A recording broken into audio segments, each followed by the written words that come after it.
All right, hello. We're going to start. So, welcome to this session about modern data streaming with Quarkus and Apache Kafka. And you may have found out that it's not the title, or not the exact title that is on the agenda. And that's on purpose, and I will explain why. So let me introduce myself. I'm Clément Escoffier, working at Red Hat, mostly on the Quarkus project. I'm doing a lot of things around reactive, messaging, eventing, event-driven architectures, the cloud, and so on. Today, I'm very happy to co-present with Ozan Gulp. Hi, everyone. I am Ozan. I'm also working at Red Hat at Quarkus project and reactive messaging. So before we start, I would like to know a little bit more about you. So who knows or who are already heard about Quarkus? All right, okay. Who knows or who is using Kafka? Oh, not bad. All right, so what we're going to talk about today is such kind of applications, so data streaming. Everybody knows and understands this type of application. They are so simple to understand that, yeah, everybody believes that they are super simple to do. It's so, well, we can conceptually see it. There is just data flowing across the system, from sensor to what we call machine learning these days, but basically just this. How difficult it can be, right? We all can visualize that. Interestingly enough, building such kind of system at scale is very, very complicated. Why? Because there is development models issues. It's involved multiple kind of development model. It has an architectural complexity and an operational complexity which is there, and we will have to handle it. So as I said initially, we could have talked about purely Apache Kafka. However, well, you can go on this link here, and you have a 3 hours deep dive about Kafka. It includes almost anything you need to know before using Kafka in production, both for the client and for the broker. It's available for free, so go there. We could have talked about the Kafka integration into Quarkus. However, well, there is another talk I did a year ago, more or less, and well, Kafka didn't change much in between. Quarkus, we released Quarkus 3, but the integration is still there. It would have been a lot of things that I've already presented. It's available there, so go watch it. Now, we're going to talk about modern data streaming today. It's DevOps Greece, it's the first DevOps Greece, so we wanted to talk about something new, completely new. So new that things are still lightly experimental, which will make the demo very interesting, especially because I don't have Wi-Fi. So let's see. So first, let's look at modern. What we mean by that. Today, well, modern means cloud native, Kubernetes native. That means that we are going to deploy our application inside container on an orchestrator, and we want to rely on horizontal scaling to handle the elasticity. We don't want to add more resources and then remove the resources. No, that's not how it works. We have lots of things, we will scale up. We have not much things, we are scaling down. Scaling down to 0. If there is no data, 0 pods. That's where we want to go. Obviously, we need reliability. Reliability can be just seen as fault tolerance, but no, it goes more than this. When you are dealing with such kind of systems, just throwing an exception or handling the error gracefully is not enough. You need to think about how you are going to recover, how you are going to take these events that you can't handle and re-inject them inside the pipeline later. That's what we call graceful remediation.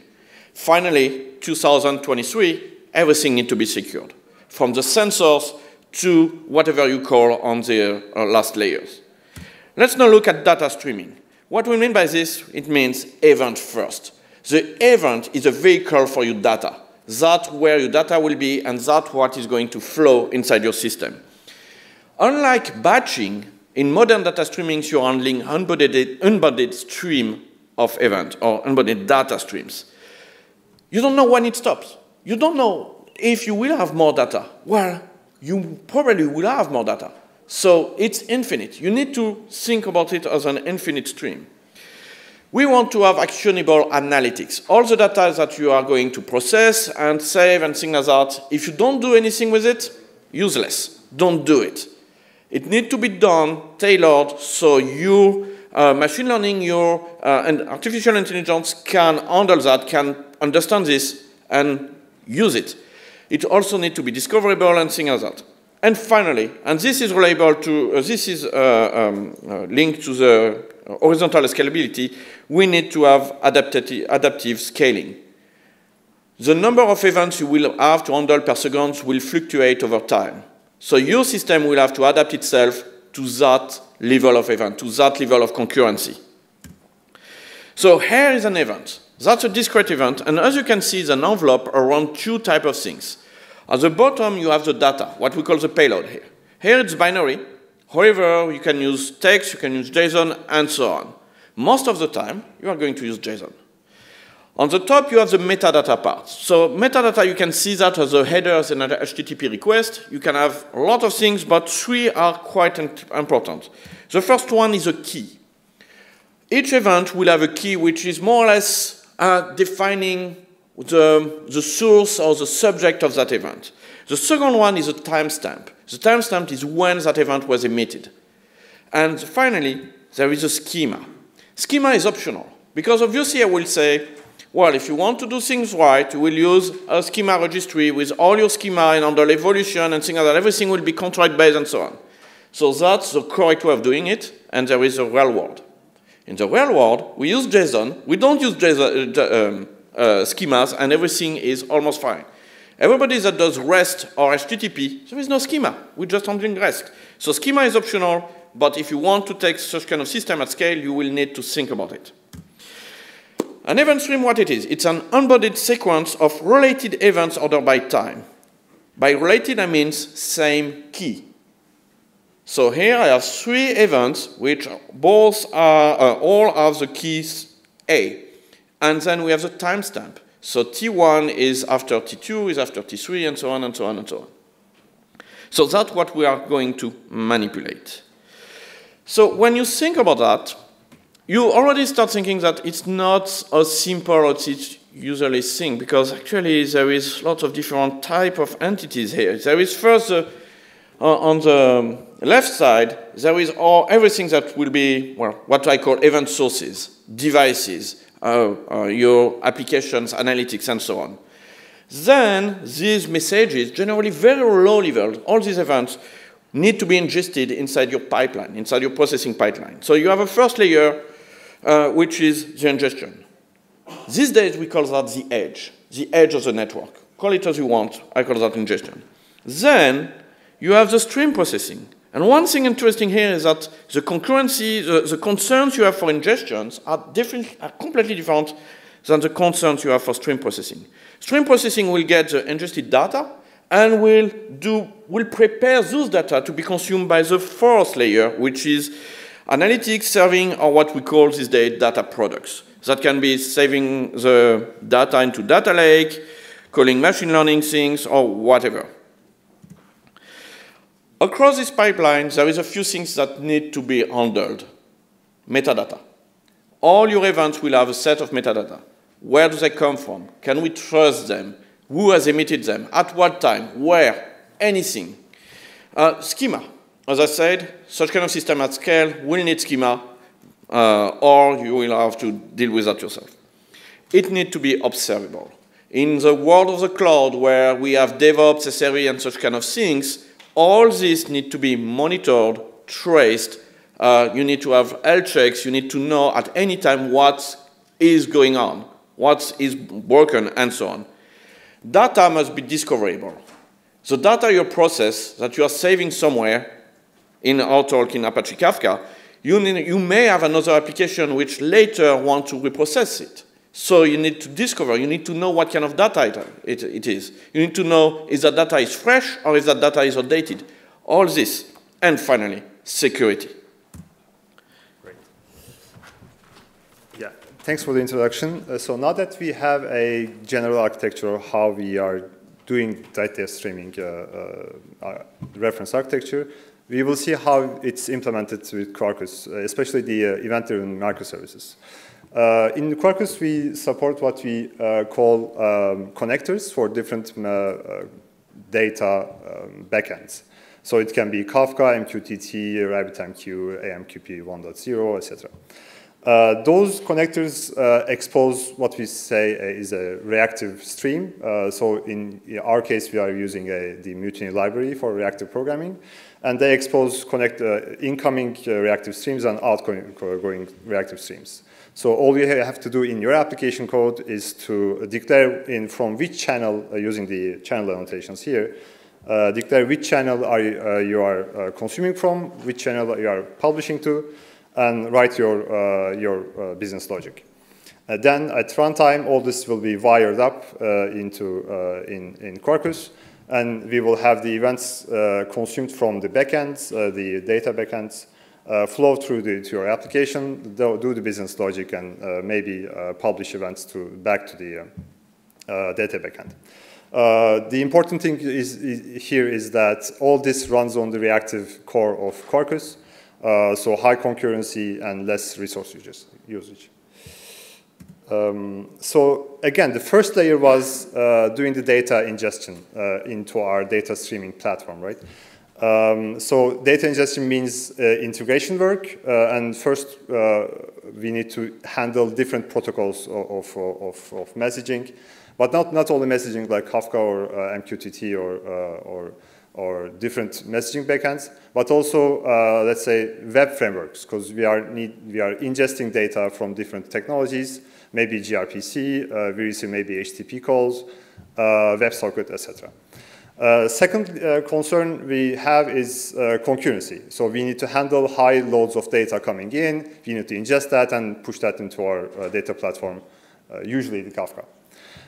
Third, of course, the security. Again, integration work means we are connecting to different systems, so we need to be connecting them securely. And resilience, believe me, if you are working with devices, at some point the payload that you receive will be incomplete. That's the first level of error that you can have. So you need to be able to handle that, not crash the whole data streaming application, but maybe handle that, push that into a dead letter queue, etc. So let's see by examples how we handle that in Quarkus. First example is we are receiving an HTTP call, and we want to push that into Kafka. That's a specific case where we are inside an imperative way of programming, and again, the messaging framework that we use is a reactive programming basis.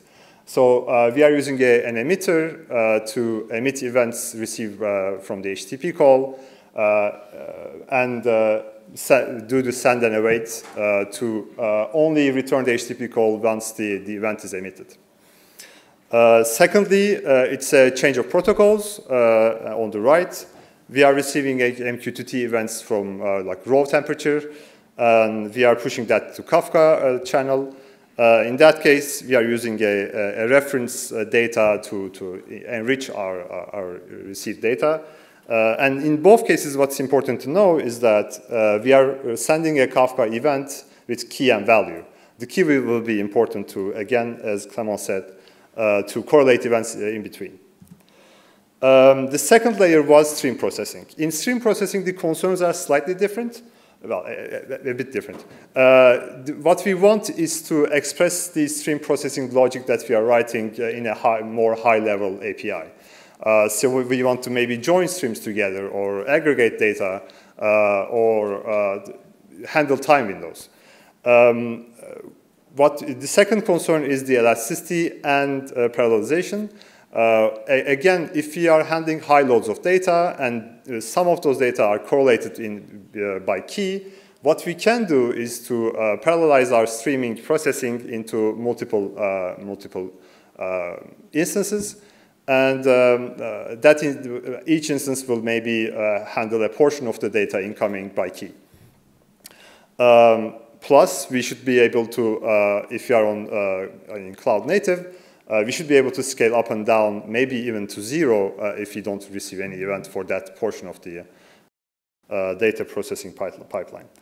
And third, the resilience is very important again, but that's slightly different in this case because we are not only handling like transforming data brutally, we are also handling a state usually when we are doing stream processing.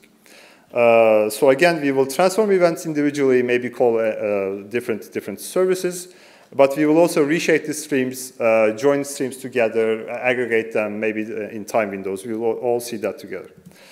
So again, some examples. We will see live coding just now, but on the left we have an example of a just individual transformation of an event.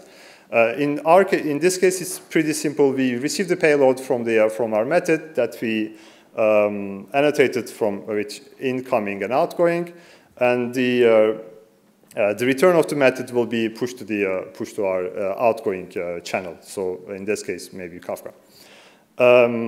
In here, maybe we can use some external services or call, let's say, our machine learning logic.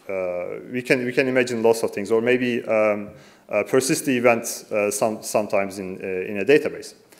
On the right, it's a bit different again. That's not working on individual events, but grouping events together when we have kind of a stateful logic. In this case, we are grouping events by key. That's a recurrent theme in stream processing. And then grouping events together by time windows of 10 seconds, and maybe count them, maybe just send them by a list of events. As I said, when we are reshaping streams, when we are making joins or time windows, an important thing is to be able to handle the state, because we are building up a state inside our data streaming pipeline. A simplest way of handling the state is using a materialized view.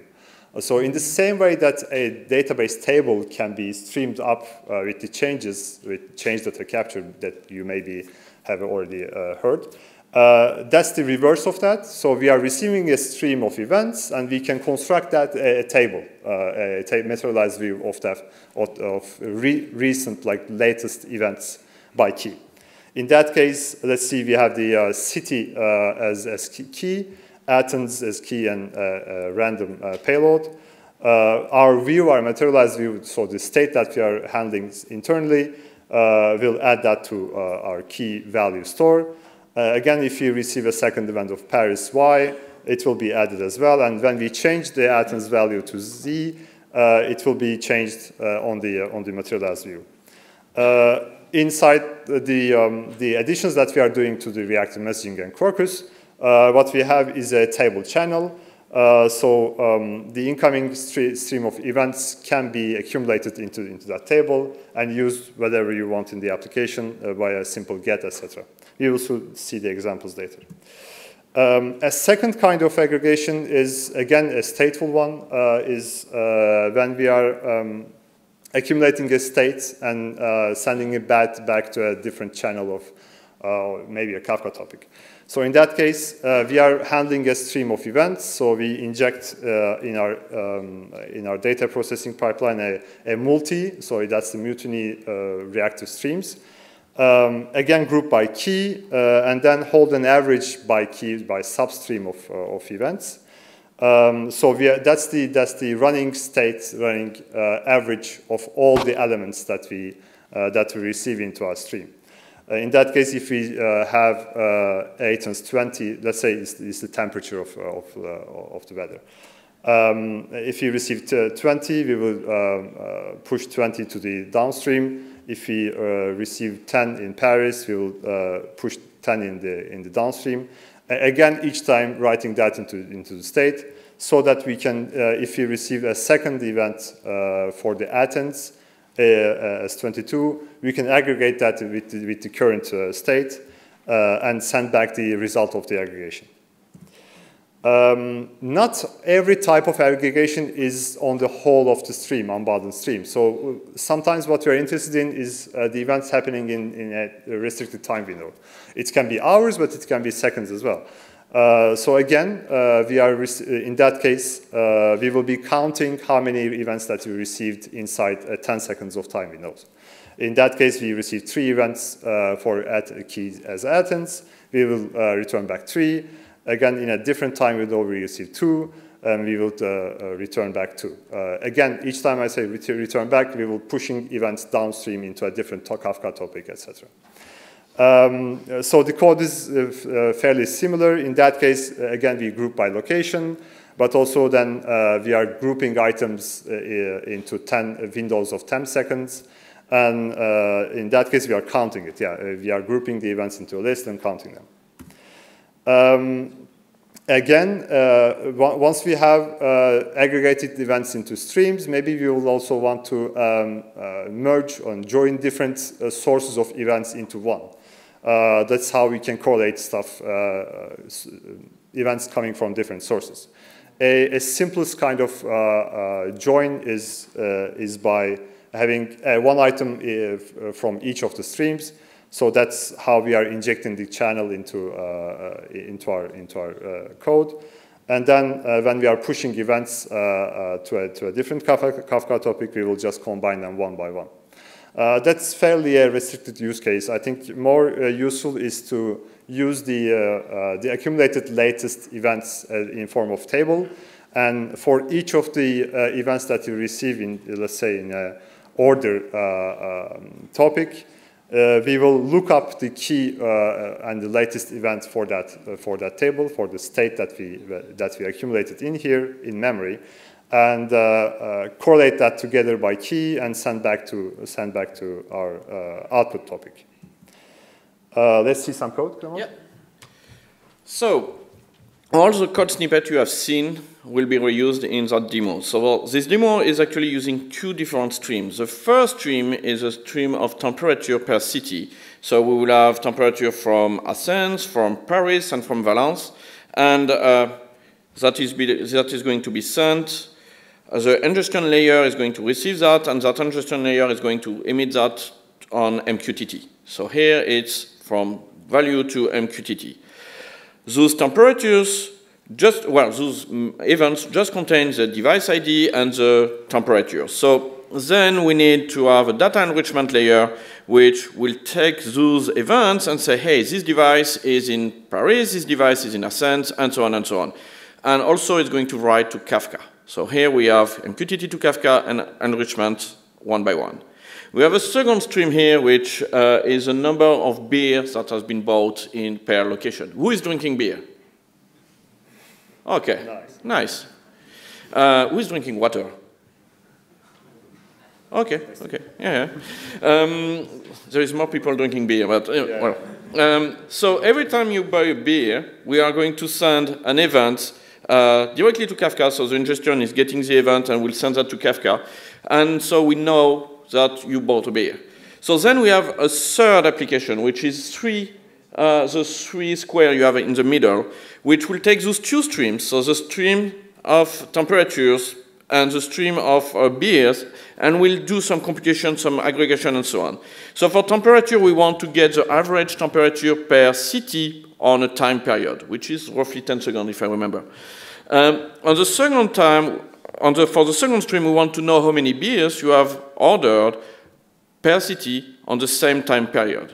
Then we are going to join those two things and send that to a very smart price analyzer that I wrote with 3 ifs and else, so machine learning. And it will decide if we need to increase or decrease the price of the beer. Well, you know, the situation right now is mostly increasing the size of the beer, unfortunately, and my algorithm is doing that. But yeah. So let's see some code about that. So the first thing is our sensors. So our sensors, just a Quarkus application running there. Obviously, I don't have real sensors. And it's really low level. So what is going to be sent? It's just a JSON object. And in Quarkus, you can just do JSON object like this. JSON object of device, the device ID, value, and the temperature based on the current one with some random and thing like this. One thing to keep in mind is that Quarkus is very, very modern. So typically here, we can use a virtual thread. Quarkus supports virtual thread, and you can already use that today. So if you have Java 19, 20, or 21. So let's start this. We go back here, so that's going to be this one. I'm going to start all my application in dev mode, because dev mode is not only for a single application, you can really have more. And here we go. So I don't have an MQTT broker running on my machine, or I didn't have anything started.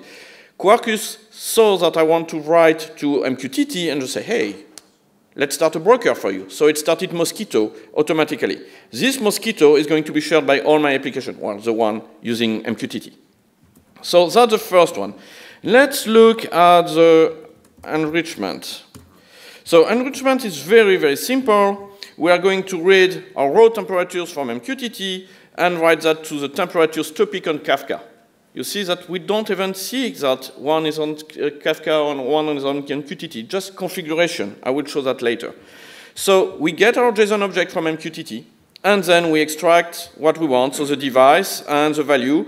We ask database, where is this device? So the database knows that device A is in Paris, device B is in Athens, and things like that. And it will send the record. Again, the key is the location, and that's just the temperature. Again, Quarkus can use Java 17 records. It's just there, just works, and so on. What I want to show you now is the configuration of this. The only thing you say is that this one is in MQTT, this one is in Kafka, period. You don't have to configure any serializer, deserializer, and so on. We discover that for you. If you don't provide one, we will generate one for you using JSON if you have the right extension, so Jackson. So let's have a look at the pub resource now. So that's the important one. It's where we get beer. Did you start the enrichment? Oh, no, I didn't. Yeah. OK, let's start this one. You're right. I'm going to start the enrichment microservices that will do that. Again, I didn't have a Kafka running. Hey, OK, MQTT, I found it, but you don't have anything for Kafka. I'm going to start a Kafka broker. It's going to be shared among all my applications. There we go. We are writing temperature measurement. Athens is 32 degrees, which is probably not too far from, yes. Yeah. Yeah. Can you do a Docker PS so we can see them? Yes, sure. Just type C or Docker PS. So you have Red Panda, which is our Kafka dev service. We have other variant, Eclipse Mosquito, and things like that. And if you go there and you say C. HC, yes, here is the dev services that has been started. So MQTT here, and yes, and you have the Kafka client here. The pub service, the pub resource is where we buy beer. So same thing. We have seen this code. I'm just using a mutiny emitter that is going to write to the orders Kafka topics. Don't need to do anything and so on. And every time that I get an order, I'm just going to send that event to Kafka. Let me start this. Again, Quarkus dev, it will reuse the same Kafka broker that is there because, yeah, if you have too many Kafkas, then it doesn't really work well. Go, so should be fine. Let's see if the UI appeared. Oops. Yes? Where is the UI? Here. So we are only interested by the Athens pub. So I will go. So can I get a beer? Let's see. Yeah, it's sending order to Kafka, but yeah. Oh, yeah, I need internet for that. Oh, you need internet for that? Yeah. Let me see. We are going to try. Oh, you have the. Let's see. It's important to get beer. Oh, yes, the fonts has changed already. Yeah. Hey, CSS animation, come on. I wanted the Wi-Fi just to show you this. So we order a few beers, that's good. Now we need to go to the price analyzer. So the price analyzer is where I put all my knowledge about business of beer and temperature and did something very smart. So basically, you get a report. That report, which is also records as a location, the temperature, and the number of orders in the last time period. So very simple, if the temperature is greater than 22 degrees and we have more than 5 orders, we are going to increase the price. Smart. If we have less than 5 orders, maybe it's a morning and so on, we are going to increase the price, but not that much. If the temperature is less than 22, which never happens in Athens, we will decrease the price here if we have no many orders.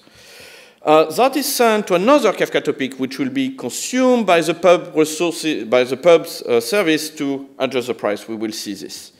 So let's now. Yeah, I'm going to start this one here. Wait. Okay.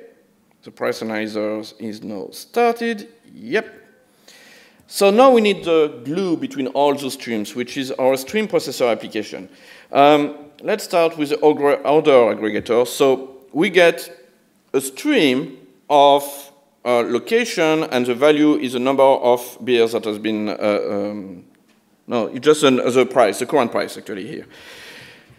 Unlike in the previous example where I have one event and I process and I generate one event, here I get the full stream and I manipulate the streams. So it's really stream reshaping. So I'm grouping these streams into substream per key, so per location, and for each of these streams, which is what the flat map is doing, I'm going to group them by 10 seconds and just count the number of beers that has been ordered.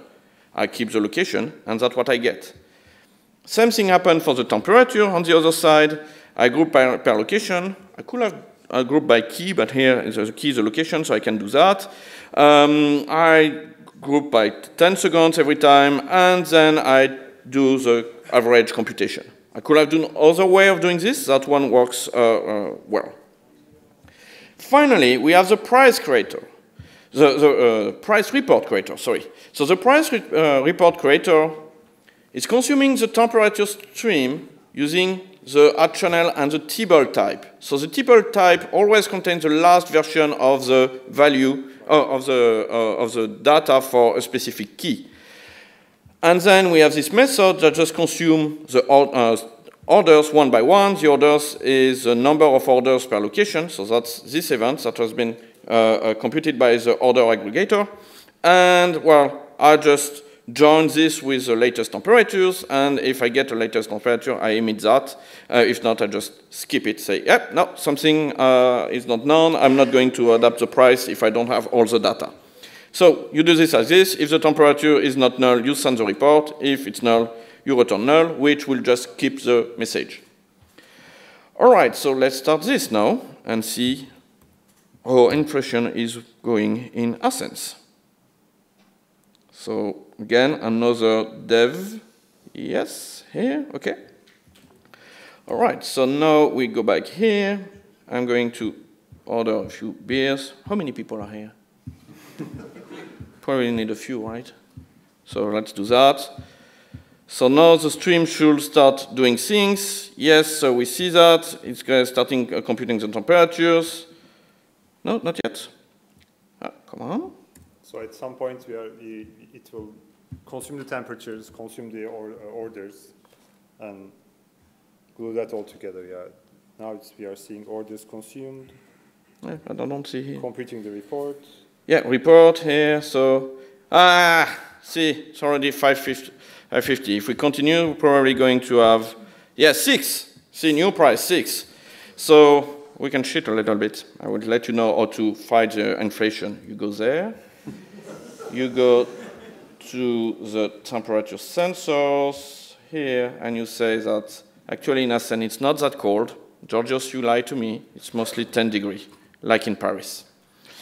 So if I do that, I go back here. I saw the 7. And now we have lower temperature in Athens, and we should start either stopping increasing the price or starting decreasing the price. So yeah, it's still increasing right now because it's still computing all the things we have before. See? Yes, no? No, oh no, it's still increasing. 950 is almost the price in Paris. Yeah, seriously. You can ask him. Yeah. 1050, wow, come on. It's your greedy algorithm that's... Yeah, well, definitely. I could fix the algorithm actually, but yeah. Let's try this. No. Price. Analyzer. And let's say -1. Let's decrease every time. I don't have to do anything now, well, except ordering more beer, obviously. What will happen is that every time you get an event, the dev mode will kick in and modify the logic and say, hey, no, oh, it's back to 6. We made it. Yeah, 7 again. 7 again, yeah. Well, it worked for a bit. At least we fixed the inflation problem. Why do we need Genius? Like, it's just 2 lines of code. Anyway. let's go back to the slide. Oops, where are my slides? Edge. Yeah, here. So it's what we have seen here. So we have data emitted in MQTT to various, for various cities and things like that. We have data enrichment. We have the pub resources that are sending things for every beer you order. Then we did some aggregation, some windowing, some join. We called a price analyzer that you can replace by any machine learning algorithm, TensorFlow, whatever, or write to a data lake. It's all working nicely all together. So here the approach is really building event-driven microservices, and your stream processing, your pipeline, your architecture is actually the composition of all those microservices all together. Each of them can scale individually. You have no data, no beer, nothing. Let's scale down to 0 and so on. That's what we are going to see now. So how we handle concurrency elasticity. First, and Ozan mentioned it, at the core of Quarkus there is a reactive core. It's based on Netty and Vertex. It's heavily, well, it's super efficient, use the resources the right way, and can handle a lot of events per second. I will give numbers later. Then, well, you don't want to overcommit on your resources. Nobody wants that. Nobody wants to say, hey, maybe we are going to be super successful and we need 10 or 20 instances. No, we don't want to do that. Maybe that application is never going to be used or only by me. Well, so we don't need so many people, so many replicas. So what we can do here is actually what we are going to do. This is not yet shipped. It's going to be shipped probably in July. Is to write a controller which, based on an algorithm, will analyze the lag and will automatically scale up and down the number of replicas for all your microservices. Oh, a lot of temperatures coming. Let's scale that up. Oh, you have lots of beer because it's a party night and something like this. Let's increase. Oh, party is over, let's decrease. Decrease to what? Decrease to 0. If there is no events, you don't have to pay. You already have Kafka or something running and storing your events. You don't have to have logic for this. So you can do that either using KEDA, already working today, so Kubernetes event-driven architecture. It's a bit complicated to set up, or what we want to provide is something called Scal, which will do that for you. Scal is a Quarkus application, but it works also against Node.js, Python, whatever, and it just works against Quarkus, of course, but yeah. You do the next one? The second concern we have in data streaming applications is the resilience. So when an error happens in your processing, what happens, how the system recovers. The first level of defense we have for that is what we shipped for Kafka and Quarkus. Checkpointing API. So what you can do using Quarkus Kafka is to register the current state of your processing, if it's a stateful processing, inside the checkpointing state. And that state will be snapshot into your Redis, your database using Hibernate Reactive or Hibernate Classic. And when the teams come back up, your instances come back up, and they will gather that state that is already registered there and continue the processing from where it left off. Second level of defense we have is a common pattern in most of the microservices is to retry the processing. So in case of Kafka, you can use the small I fault tolerance API to just put a at retry annotation. And that will, preserving the order of the events consumed, will retry the processing for failed events. Again, it will preserve the ordering and also block the head of the queue for consuming. If you don't want to block the consuming, we have what's called a delayed retry topic. So it's much like a dead letter queue. When a processing for an event fails, it will be sent to a Kafka topic, specifically for retrying events. And the application will consume it back and reschedule it inside your application with a configurable delay. So you can apply that logic for multiple levels. And if, for example, 3 retries, after 3 retries, you can send it back to a dead letter queue. And all that works with the Kafka rebalance protocol. So when the instances come back up, they will gather partitions to consume from your topics. And again, the delayed retry topic, the checkpointing API, will consider that. You want to take over? Yeah. So one thing is that if something crashes, it will recover from the very latest state, and that's something important. If your microservice in the middle crash, and the rebalance protocol kicks in, and then we get the data store that will provide the latest state, and you will continue your processing, and you're good, no problem. And because you have Scal underneath, you will say, hey, no, your number of replicas is not high enough, and it will create the new replicas.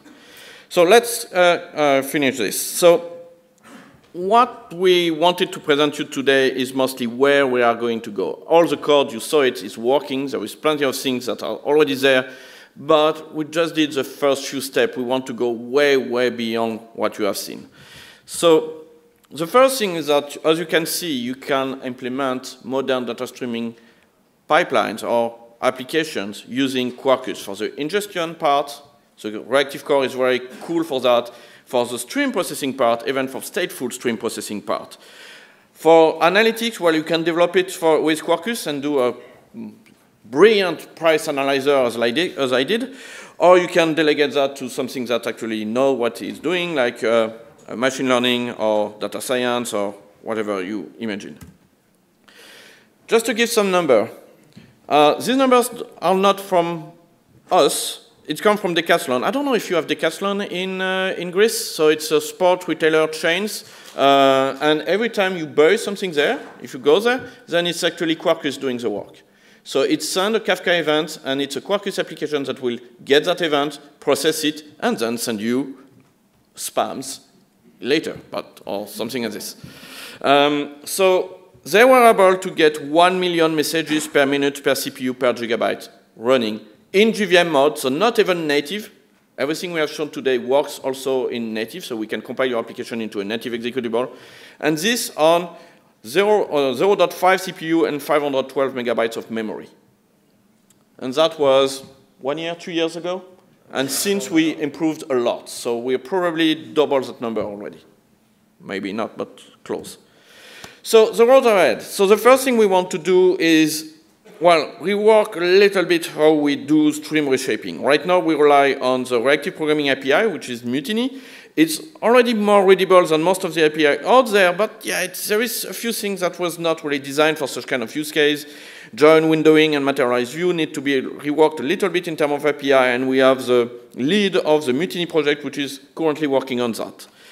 Protocols, well, Ozan, as soon as this talk is done, is going back to his computer and finish the Pulsar connector because we want it for June. Yeah, it's almost there, and it will be released in June, so part of Kafka in June. We need to do a few MQTT improvements. We are not really well supporting the latest MQTT version, which is 5, if I'm not mistaken, and a few RabbitMQ improvements. RabbitMQ, the connector was not provided by us, so there is a few rough angles that we need to polish a little bit. Elasticity and resilient, improvement around observability. We are committed to open telemetry. We have open telemetry tracing. We have metrics using Prometheus. We have health checks. And we want to expand that to have even better support for that. And we will deliver Scal probably in July. It's already on open source, so you can already look at the code. But yeah, it's not necessarily usable in that state.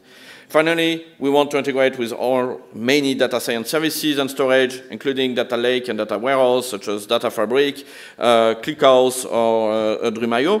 And that's one we are still debating about the querying support, because we want something good, but we are not sure that it's a role of Quarkus to provide querying support. Maybe it's a role of a third party, so we are still discussing that. So before letting you go for lunch, I know, here is the rest of the talk that you can see about Quarkus at this event, and all happens today. I know it's going a busy day today. So Georgios already presented the battle of the framework. So there was this talk. Just after lunch, you are going to see me trying to deploy an Amazon Lambda with Quarkus without Wi-Fi, which is going to be very interesting, but I will find a solution. Quarkus makes Java function a reality. And if you want to see this, come to this talk. It's just 15 minutes, but you are going to see native, snap start, and a lot of things. Then Ioannis is going to present Quarkus extension. And if you have any question about Quarkus, go to the booth. A large part of the Quarkus team is present. So if you have question, technical or physiological question about Quarkus, go there to the booth and yes. And finally, do two or some talk about contract testing and security at the end of this day. That's all we have. You want the code, it's there. You want the slides, they're there. Thank you very much. Yeah. Just.